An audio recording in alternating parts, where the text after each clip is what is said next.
Bismillahirrahmanirrahim. Assalamualaikum warahmatullahi wabarakatuh. Alhamdulillahirabbil alamin. Wahidina nasta'in ala umurid dunya waddin. Wassalatu wassalamu ala asyrafil anbiya'i wal mursalin wa ala alihi washabihi ajmain, amma ba'd. Puji syukur kita panjatkan atas kehadirat Allah Subhanahu wa taala, karena berkat rahmat hidayahnya lah sehingga pada kesempatan kali ini saya masih diberi kesehatan dan kesempatan untuk memaparkan tugas komprehensif akuntansi sektor publik. Baik, sebelumnya perkenalkan, nama saya Maya Alfira dengan NIM 10573111920. Nah, pada video kali ini merupakan tugas komprehensif akuntansi sektor publik, di mana dosen penguji saya adalah Bapak Faidul Azim SE MSI. Nah, pada kesempatan ini saya akan menjelaskan terkait deskripsi akuntansi sektor publik berdasarkan dengan kondisi saat ini, adapun dengan tema sistem pengukuran kinerja sektor publik. Sebelum saya lanjut, terlebih dahulu saya akan menjelaskan apa sih itu kinerja. Nah, kinerja merupakan gambaran dari pencapaian pelaksanaan suatu kegiatan atau program atau kebijakan untuk mewujudkan sasaran, tujuan, misi dan visi organisasi. Nah, menurut Mardiasmo 2002, sistem pengukuran kinerja sektor publik adalah suatu sistem yang bertujuan untuk membantu manajer sektor publik menilai pencapaian suatu strategi melalui alat ukur finansial dan non-finansial. Sistem pengukuran kinerja ini dapat dilakukan atau dijadikan sebagai alat pengendalian organisasi. Selanjutnya, ada pun maksud dilakukannya pengukuran kinerja sektor publik itu ada 3, yaitu yang pertama, membantu memperbaiki kinerja pemerintah agar dapat berfokus pada tujuan dan sasaran program unit kerja yang pada akhirnya akan meningkatkan efisiensi dan efektivitas organisasi sektor publik dalam memberikan layanan kepada masyarakat. Adapun yang kedua, ukuran kinerja sektor publik digunakan untuk pengalokasian sumber daya dan pembuatan keputusan. Dan yang ketiga, untuk mewujudkan tanggung jawab publik dan memperbaiki komunikasi kelembagaan. Selanjutnya, tujuan dari sistem pengukuran kinerja, yaitu yang pertama, untuk mengomunikasikan strategi secara lebih baik atau top down on bottom up. Yang kedua, untuk mengukur kinerja finansial dan non finansial secara berimbang sehingga dapat ditelusuri perkembangan pencapaian strateginya. Dan yang ketiga, mengakomodasikan pemahaman kepentingan manajer level menengah dan bawah serta memotivasi untuk mencapai good congruence. Yang keempat, sebagai alat untuk mencapai kepuasan berdasarkan pendekatan individual dan kemampuan kolektif yang nasional.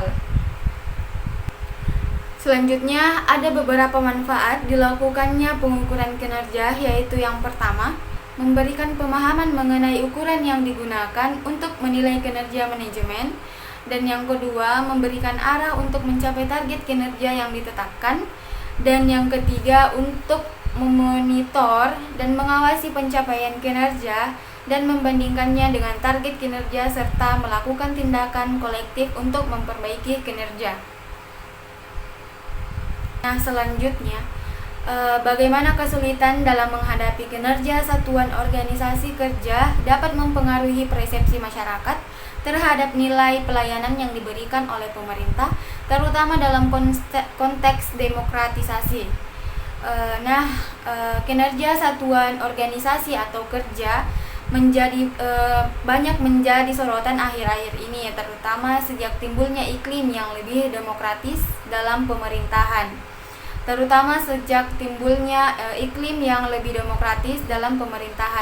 Nah, rakyat mulai mempertanyakan akan nilai yang mereka peroleh atas pelayanan yang dilakukan. Nah, walaupun anggaran rutin dan pembangunan yang dikeluarkan oleh pemerintah semakin membengkak, nampaknya masyarakat belum puas atas kualitas jasa maupun barang yang diberikan. Di samping itu, selama ini pengukuran keberhasilan maupun kegagalan dari satuan organisasi atau kerja dalam menjalankan tugas pokok dan fungsinya sulit untuk dilakukan secara objektif Nah, kesulitan ini itu disebabkan belum pernah disusun suatu sistem pengukuran kinerja yang dapat menginformasikan tingkat keberhasilannya.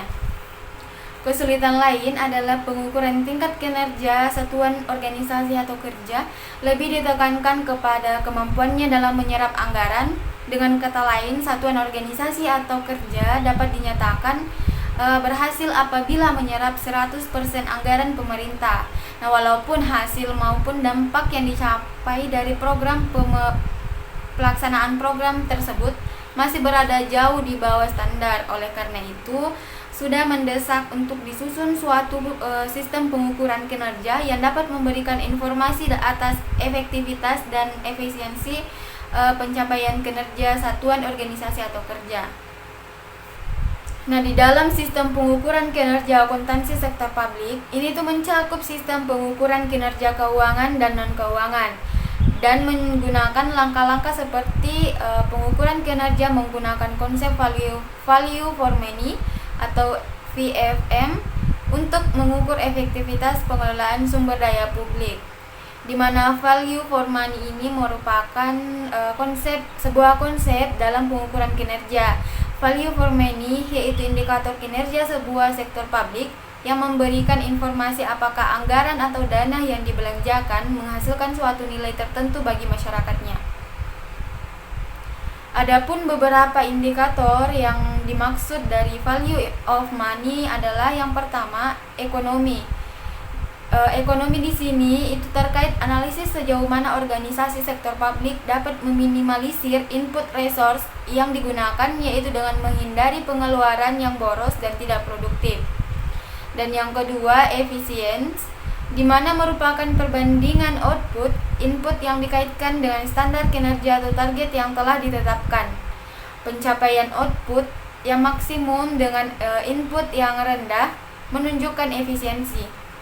Dan yang ketiga, efektivitas, di mana tingkat pencapaian hasil program dengan target yang telah ditetapkan. Selanjutnya, terdapat 3 faktor utama yang mendorong peningkatan value for money, yaitu yang pertama, alokasi risiko.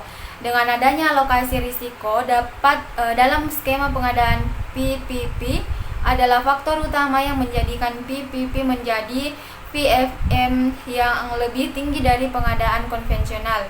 Nah, nilai value for money ini akan bertambah tinggi apabila biaya risiko dialokasikan dengan tepat antara pemerintah dan swasta. Yang kedua, spesifikasi output. Pihak swasta diyakini memiliki kemampuan dan pengetahuan yang lebih baik untuk melakukan inovasi dalam rangka mencapai spesifikasi output. Sehingga dengan inovasi tersebut, spesifikasi output dapat dijadikan capaian dengan biaya yang telah efisien. Yang ketiga, kontrak berbasis kinerja. Nah, kinerja dalam PPP berfokus pada kualitas pelayanan di masa operasi dan bukan pada target penyelesaian konstruksi seperti di pengadaan konvensional. Dengan adanya mekanisme berbasis kinerja, swasta diberi insentif untuk mempertahankan kualitas kinerja mereka selama masa konsesi dan dengan demikian meningkatkan value for money. Selanjutnya, terdapat 2 metode analisis value for money, yaitu yang pertama, metode value for money kualitatif dan metode value for money kuantitatif. Nah, pada tahap penyiapan analisis value for money yang digunakan adalah metode analisis kuantitatif. Metode analisis value for money kuantitatif bertujuan untuk membandingkan VFM PP dengan pengadaan konvensional dengan cara menghitung selisih total biaya yang muncul selama periode proyek, termasuk biaya konstruksi dan biaya operasi. Selanjutnya, manfaat analisis value for money. Implementasi analisis value for money diyakini dapat memperbaiki akuntabilitas sektor publik dan memperbaiki kinerja sektor publik. Nah, manfaat implementasi konsep dari value for money ini pada organisasi sektor publik ini yaitu yang pertama, meningkatkan efektivitas pelayanan publik dalam arti pelayanan yang yang diberikan tepat sasaran.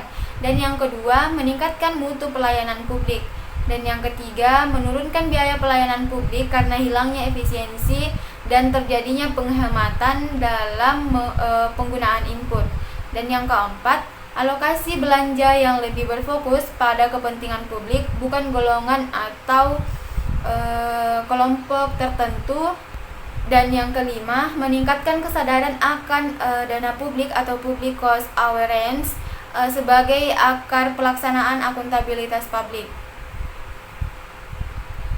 Selanjutnya, konsep value for money menekankan pentingnya mencapai hasil yang optimal dengan meminimalkan penggunaan sumber daya yang tersedia.